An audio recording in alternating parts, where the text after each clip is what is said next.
Del mismo modo que un diagrama de flujo puede ser dividido o estructurado en varios diagramas menores para hacer hincapié o mostrar con mayor detalle los subproblemas y los procesos para resolver esos subproblemas que haya detectado el programador, un programa también puede escribirse de manera tal que estas subrutinas que uno detectó a nivel de lógica se escriban en el código fuente como procesos separados que después de alguna manera se integren para conformar la estructura del programa completo. Cuando una subrutina en un lenguaje de programación, en un programa, se escribe por separado del programa principal, se utilizan en la mayoría de los lenguajes de programación elementos designados como funciones. En otros lenguajes también se habla de procedimientos, pero en Python el nombre típico para referirse a una subrutina escrita por separado en el código fuente se utilizan funciones. Una función entonces es una subrutina que se escribe como un bloque separado y a la cual, a esa subrutina, un programador le asocia un nombre, así como le asocia nombres a una variable o a variables. El programador puede asociarle un nombre a una subrutina o a un proceso.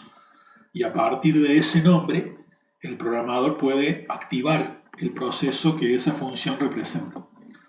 Para escribir una función en Python, una función propia del programador, el programador tiene que saber que una función tiene esencialmente dos partes.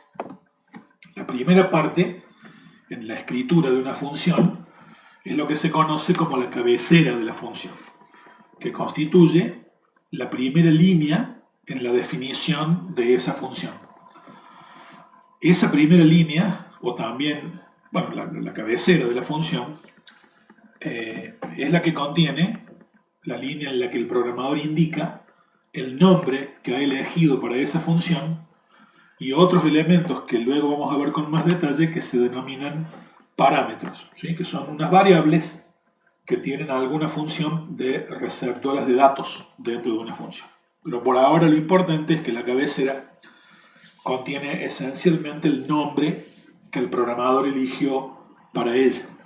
Y el otro elemento que compone a una función es lo que se le asigna como el bloque de acciones, que no es otra cosa que la sección en donde se indican los procesos que lleva a cabo la función, o sea, las instrucciones que contiene esa función. El bloque de acciones comienza, o se escribe en el código fuente, normalmente renglón seguido de la cabecera, pero indentado en una columna hacia la derecha del comienzo de la cabecera. Recordemos que en Python el nivel de indentación o de encolumnado de alguna manera indica que ese bloque pertenece a una estructura superior que es la que lo contiene.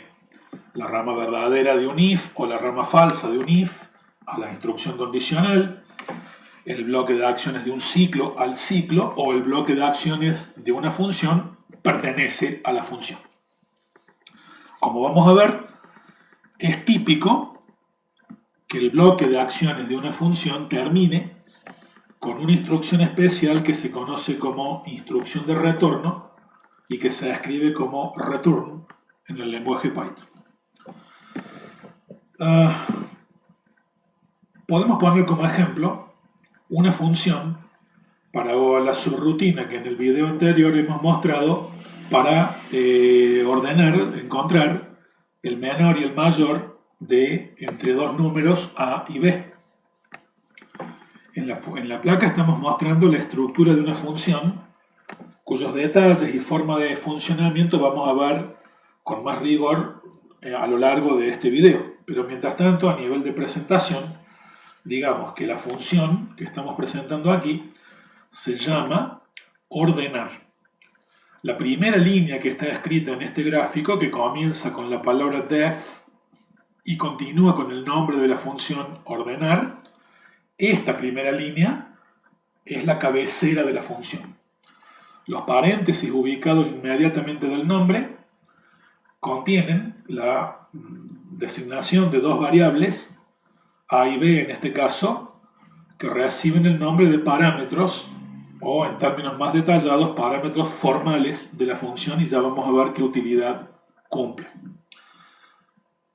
La palabra def de alguna manera está indicando que aquí tenemos la definición de una función que se llama ordenar, y la cabecera de una función termina con dos puntos.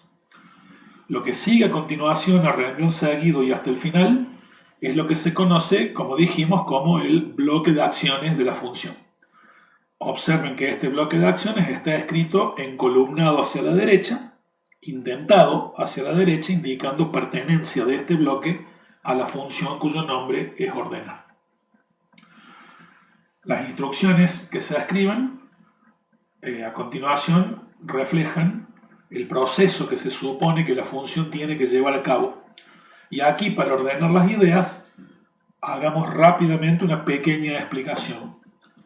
La idea es que en la cabecera de la función, las variables a y b, en este caso, encerradas entre los paréntesis, que ya dijimos que se le asignan como parámetros de la función, de alguna manera contienen los datos que la función tiene que procesar. Recordemos que una función representa la solución a un subproblema, y que como un subproblema no deja de ser un problema, el problema recibe datos que tiene que procesar, procesa esos datos con las instrucciones que sea que estén designadas para la función y obtiene ciertos resultados. Pues bien, los datos de alguna manera le llegan a la función a través de las variables que están designadas como parámetros en su cabecera, en este caso a y b. La función toma esos datos y aplica sobre ellas este proceso condicional que estamos indicando aquí. Si el valor de a, el parámetro, es mayor al valor de b, el otro parámetro, se guarda en men el valor de b y si no, y en may el valor de a. Y si no, al revés. El de a se guarda en men y el de b se guarda en may. Llegados a este punto, las variables men y may, ya sea que se haya bajado por la rama verdadera o por la rama falsa, contienen los resultados que este proceso busca obtener. Entonces, los resultados son tomados por la función que están en las variables men y may, y de alguna manera esos resultados son informados al programa a través de la instrucción return. Cuando se ejecuta la instrucción return, las variables que se escriben a la derecha, en este caso men y may, separadas por comas, contienen valores tales que esos valores vuelven al programa al punto donde la función haya sido llamada o activada, y los valores de las variables men y may se dejan disponibles en el programa para que el programador los asigne o los muestre o haga lo que él quiera, utilizando un mecanismo del otro lado que ya vamos a ver con más rigor. De alguna manera la función toma datos a través de sus parámetros y devuelve sus resultados o publica sus resultados a través de la instrucción return. Las instrucciones que aquí están escritas en color azul oscuro constituyen los procesos, y podemos ver entonces que una función efectivamente tiene todos los elementos que conforman a la estructura de un algoritmo. Datos en sus parámetros, procesos en las instrucciones que se encuentran en el bloque de acciones y resultados que son devueltos al programa a través de la instrucción return. Los detalles de funcionamiento los vamos a ver con más detalle después, con más rigor después, pero esta sería la estructura que podría tener una función. Desde ese punto de vista, una función puede entenderse como un proceso que se escribe de manera separada, y a la función También en determinados contextos se la suele designar como una caja negra, debido a que los procesos que normalmente están escritos dentro del bloque de acciones de la función, por lo general permanecen ocultos para quien llama a la función desde el exterior.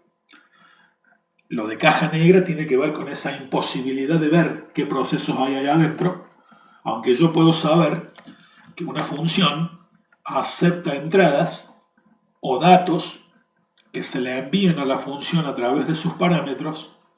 La función procesa los datos a través de los mecanismos que están de alguna manera escritos dentro de ella y obtiene ciertos resultados o salidas que la función devuelve o publica a través de la instrucción return. Acá conviene un breve paréntesis. Hasta aquí nosotros estamos mostrando cómo podría hacer un programador para escribir una función propia. Pero el lenguaje Python, como todos los lenguajes, provee funciones ya hechas, que se designan como funciones nativas o funciones predefinidas. Y hasta aquí, desde que hemos comenzado con este proceso de aprendizaje de la programación básica hasta hoy, hemos utilizado muchísimas de las funciones que Python ya tiene hechas. Por ejemplo, la función print, o la función input, o la función int, o las funciones que hemos usado para generar números aleatorios, como random, o funciones como pow, para elevar un número a una potencia. Todas esas son funciones que la única diferencia con las que estamos viendo ahora es que estas que Python ya provee ya están hechas y no tenemos que nosotros escribir la función. Esas funciones vienen con Python de manera predefinida y el programador lo único que tiene que hacer en algunos casos es simplemente a esas funciones llamarlas para que cumplan con su cometido y en algunos otros casos, si las funciones se encuentran escritas en alguna librería separada que no está en el núcleo del lenguaje, bueno, para poder invocarlas el programador tiene que incluir o llamar a la función, a la instrucción import, para poder pedir permiso para acceder a esa librería y acceder a las funciones que se encuentran dentro de ellas. Pero print es una función. Para hacer que print se active, el programador escribe su nombre. Entre los paréntesis de la función, el programador manda como parámetro el mensaje que quiero que la función muestre o las variables cuyos valores quiero que la función publique. Y la función pow, por ejemplo, toma como parámetro dos números, uno es la base y el otro es el exponente, calcula la base elevada al exponente y devuelve el resultado de esa potencia. Y de esa de nuevo es una función que Python ya tiene hecha. O sea, para poder invocar a una función necesito saber su nombre y qué parámetros me pide. Los parámetros son los datos que le tengo que dar a la función y la función puede devolverme algún valor como hace pow, que yo puedo asignar en una variable y luego continuar, o la función podría no devolverme ningún valor como hace print, en cuyo caso simplemente la llamo, la función hace lo que tiene que hacer y cuando regresa continúo con el programa en forma natural.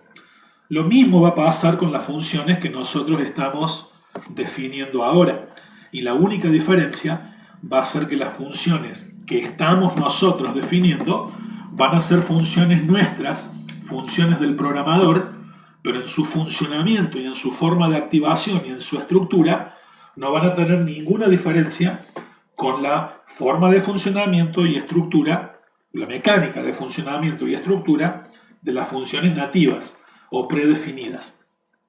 Desde el punto de vista que acabamos de indicar, una función es, en definitiva, un proceso, la solución a un subproblema, un algoritmo que toma datos a través de las variables definidas como parámetros, uno o más datos, o ninguno, si la función no necesita datos desde afuera, aplica procesos sobre esos datos, siendo los procesos las instrucciones que se encuentran en el bloque de acciones, y como salida de estos procesos se generan ciertos resultados, uno o más, que en caso de haberlos, se dejan disponibles con la función, con la instrucción return, que forma parte de lo que se llama el mecanismo de retorno de una función. En general, la idea más amplia de cómo se define una función y para qué sirve cada parte es lo que estamos mostrando en ese bloque. Ahora bien, vamos a mostrar para el programa de calcular el menor y el mayor de dos números que se nos dan y con ellos calcular el área de un cuadrado y luego el área de un círculo, el programa completo.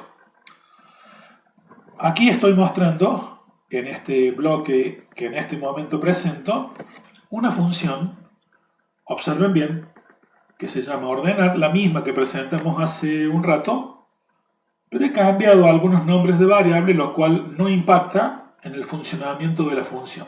En vez de llamar A y B a los parámetros, los he llamado N1 y N2. Es lo mismo. Observen que la función ordenar toma las variables N1 y N2 como parámetro y se supone, vuelvo a insistir, que ahí vienen los datos que la función tiene que comparar. Compara N1 con N2 y cuando sabe cuál es el mayor y cuál es el menor, al mayor lo guarda en una variable MI y al menor en otra variable N2, MN. Que yo haya cambiado los nombres de las variables no afecta absolutamente nada al mecanismo de funcionamiento y en definitiva los nombres de las variables que forman una función dependen del programador. Si N1 es mayor que N2, rama verdadera, y si no, rama falsa, y los valores se asignan en forma invertida. Una vez que obtuve los resultados MN y MI, la función devuelve esos resultados o publica esos resultados a través de la instrucción return, que en el lenguaje Python permite que uno enumere más de una variable en la salida. En otros lenguajes return solo se puede utilizar para publicar un único resultado, pero en Python, con esta idea de que Python maneja de manera natural el concepto de tupla, la función puede devolver una tupla y al devolver una tupla está devolviendo más de un valor al mismo tiempo. La función devuelve dos números, el primero que devuelve es el menor y el segundo que devuelve es el mayor. Cuando esta función termina, inmediatamente debajo escribo la otra y esa sería la manera de escribir esto en un programa. A continuación una de la otra, escribo ahora la función Arias. Esta función se llama Arias y toma también ella dos parámetros, a los que he designado como MN y MI. Se supone que en la variable MN entra un número que es menor que el número que entra en MI. Y se supone que, aunque no es evidente viendo esto, que el valor de MN fue calculado por la función ordenar y MI fue calculado por la función también ordenar. Ahí vienen los valores, los datos que la función Arias tiene que usar. Dentro del bloque, multiplico el mayor por sí mismo, que es lo mismo que calcular el cuadrado del mayor, y guardo eso en una variable que llamé A1. Y luego multiplico el menor por sí mismo, esto es el cuadrado del menor, a ese resultado lo multiplico por pi, y eso es el área de un círculo que guardo en A2. Cuando los dos resultados están calculados, retorno esos dos valores, indico la función devuelve los valores A1 y A2, respectivamente el área del cuadrado y el área del círculo. A continuación de estas dos funciones en el código fuente debería venir el programa principal que yo ahí escribí al costado porque si no, no entraba en forma vertical en la placa. Pero eso se escribiría debajo de las dos funciones. El programa principal, vean, también llamado el script principal, contiene las instrucciones de carga de datos a algún título y la forma de llamar a estas funciones para que hagan su trabajo. ¿Cómo funciona esto?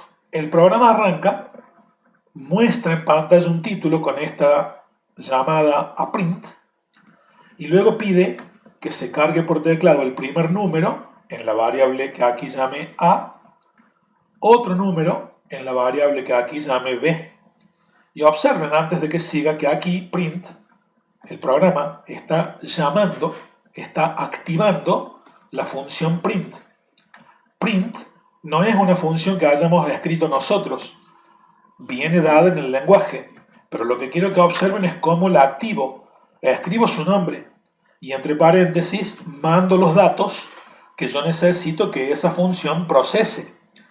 Al hacer eso, Python va al lugar donde está escrita la función print, que va a estar escrita en forma parecida como escribimos estas dos nosotros, y donde la encuentra, salta a ese punto, ejecuta las instrucciones que se encuentran dentro de ella a modo de caja negra y al terminar vuelve exactamente a esta línea para continuar con el programa en el punto donde saltó a buscar a la función.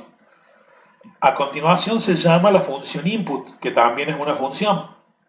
La función hace lo que tiene que hacer, vuelve, y cuando vuelve, por efecto de un return que la función tiene incluido en su bloque de acciones, trae de vuelta el número que hemos cargado.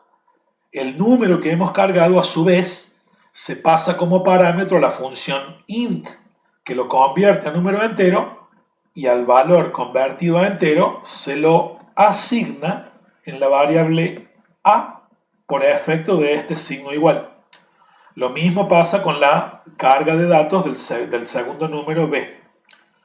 Cargados A y B por teclado, utilizando funciones nativas del lenguaje, lo que viene ahora es muy importante para cerrar nuestro esquema. En la línea que estoy señalando ahora con el mouse, lo que estamos haciendo es activar la función ordenar, que es la función que tenemos aquí, escrita por nosotros y no nativa del lenguaje. Activar una función es sinónimo de llamar a una función o también sinónimo de invocar a esa función. En programación, las tres cosas se pueden entender como equivalentes. Activar una función, llamar una función o invocar una función.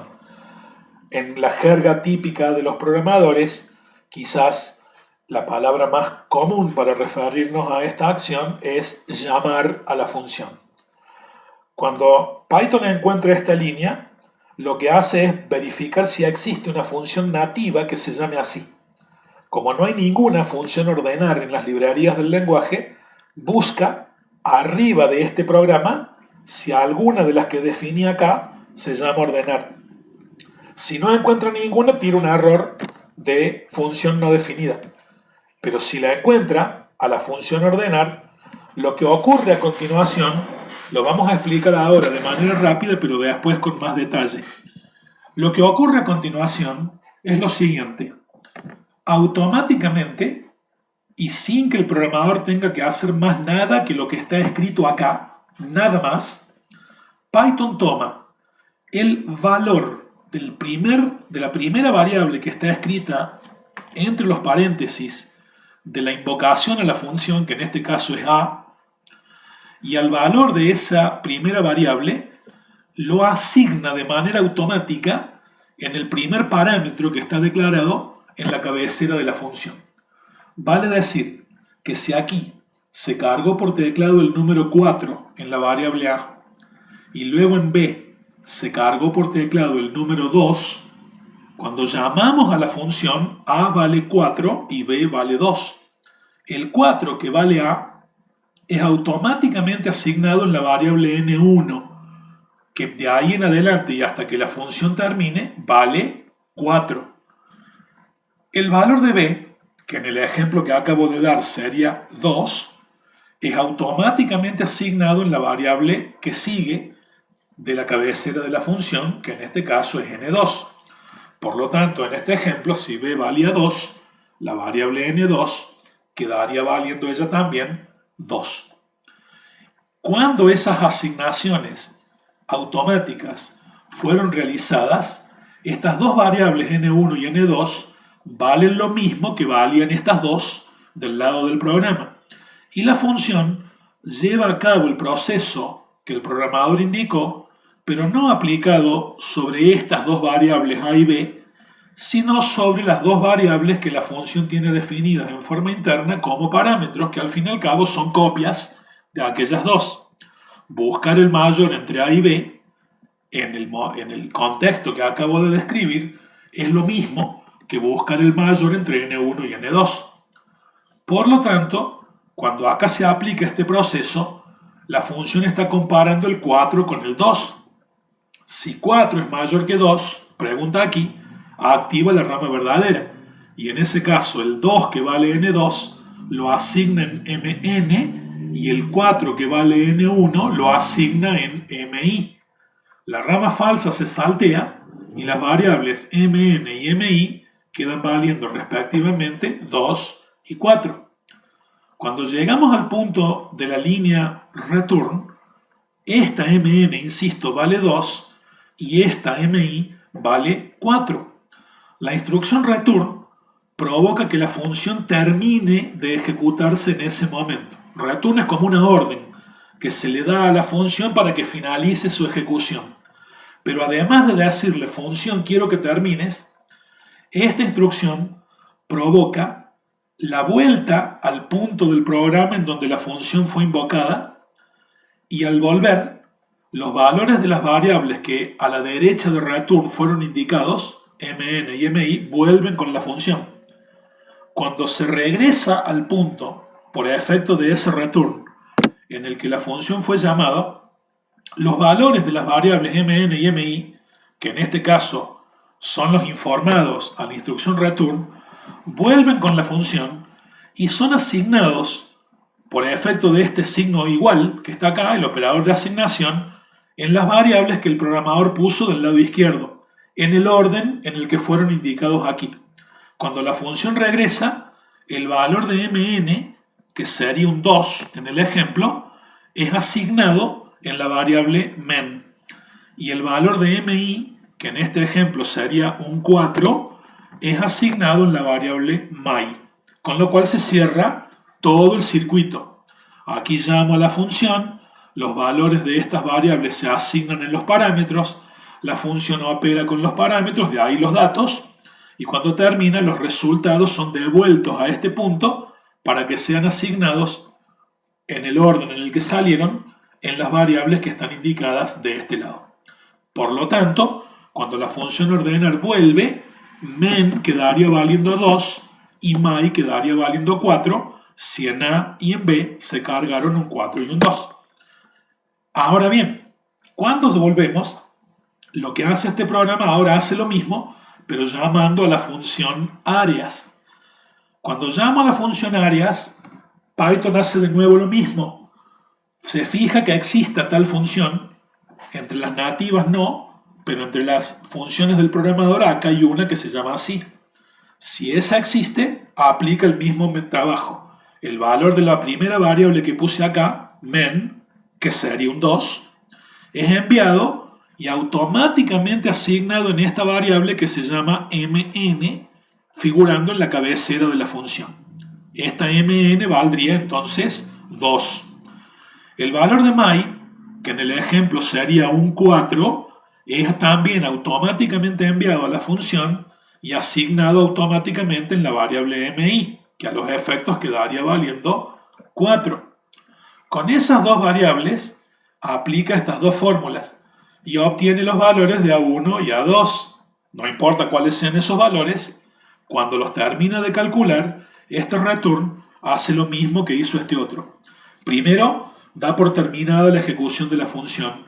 Segundo, provoca una vuelta al punto en donde la función fue llamada. Y tercero, los valores que fueron enumerados a la derecha de la instrucción return y separados por comas son asignados por efecto de este operador de asignación en las variables que se encuentran a la izquierda en el orden en el que figuraban. El valor de A1 se asigna en la variable A_quad y el valor de A2 se asigna en la variable A_circ. Y allí tengo las áreas del cuadrado y del círculo. Y a continuación, el programa llama a la función print para mostrar el área del cuadrado y llama a la función print de nuevo para mostrar el área del círculo. Y con eso tenemos el programa completo que me permito mostrarles ahora en PyCharm. Este es exactamente el programa que les acabo de mostrar, pero escrito en el editor de textos de nuestro IDE. Aquí tenemos la función ordenar, tal cual como la mostré recién, tal cual. La función áreas, tal cual la mostré recién. Solo que estoy observando que aquí cometí un pequeño error. Aquí debería decir MI por MI y acá debería decir MN por MN. Estaban al revés los valores. Entonces, aquí se calculan las dos áreas. Aquí arranca el programa principal o script principal. Observen primero las funciones 1 y 2 y después de las funciones el bloque que constituye el script principal o programa principal. Cuando el script principal arranca, se cargan los dos datos, se llaman a las funciones y se muestran los resultados. Si nosotros ejecutamos esto, para que efectivamente veamos que esto funciona, podemos observar que si cargo un 4 y un 2, efectivamente, bueno, calcule el área del cuadrado con el más grande y el área del círculo con el más chico y el programa funcionó. Pero ya que tenemos el programa mostrado allí, quiero especificarles algunas pequeñas cuestiones para que las tengan en cuenta.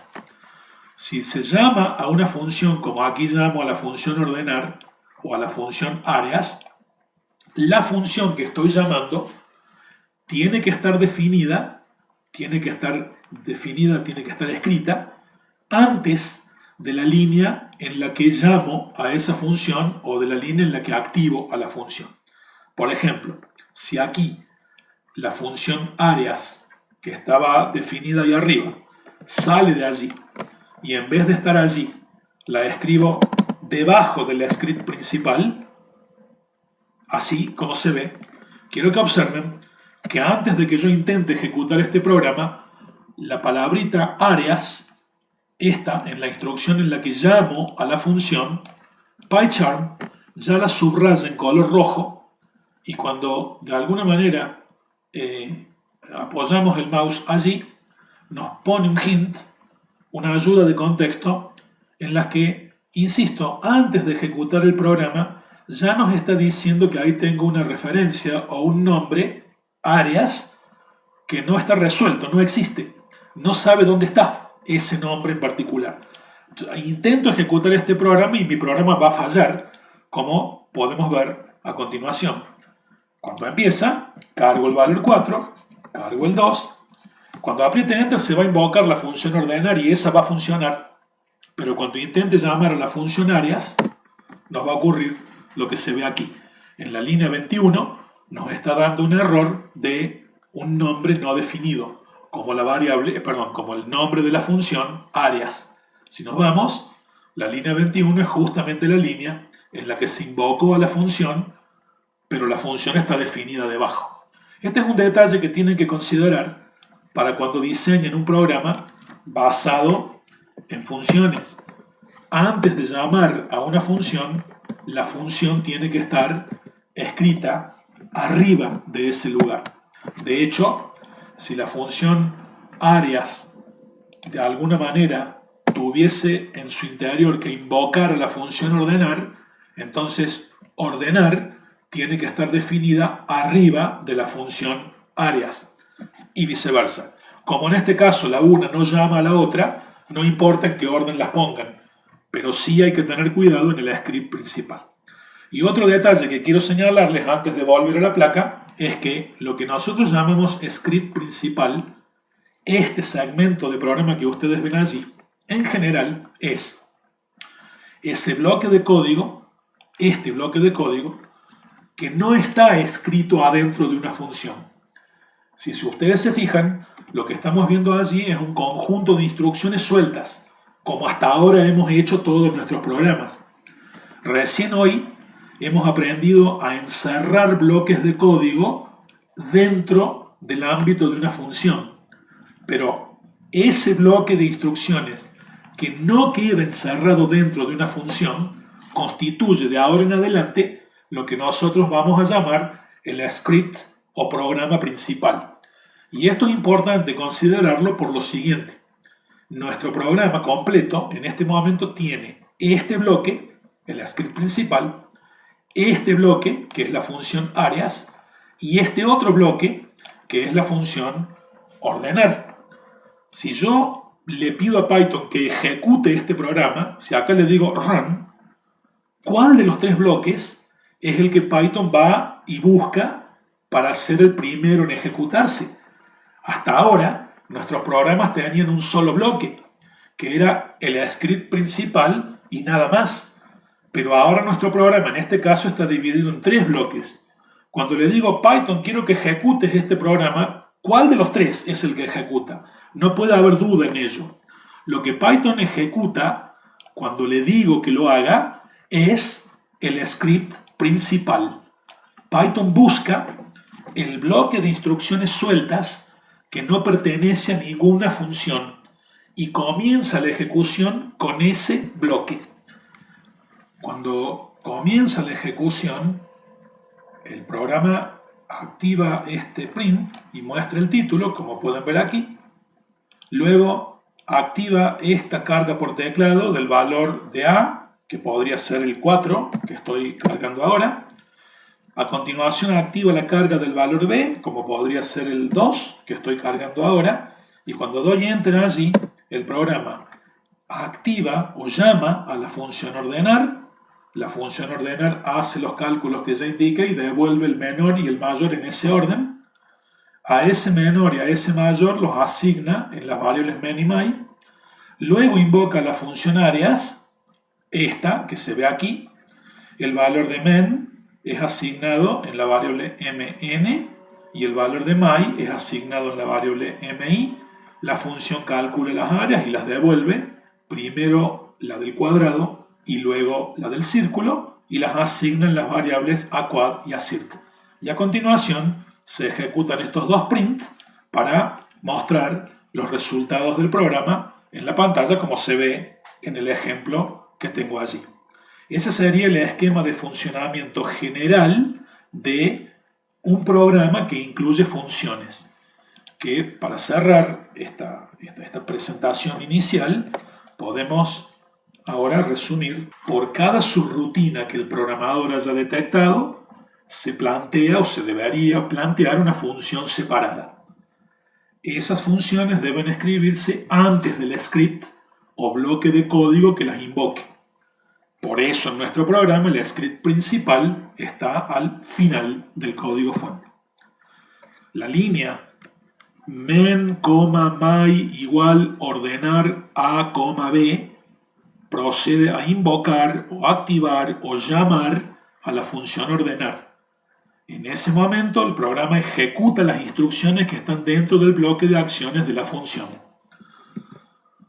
Las variables o valores que se escriben entre los paréntesis al hacer la invocación, en este caso A y B, también se llaman parámetros, pero para distinguir a estos de los que están definidos en la cabecera de la función, a estos parámetros que se envían a la función se los llama parámetros actuales, y de ahora en adelante los voy a identificar con color azul.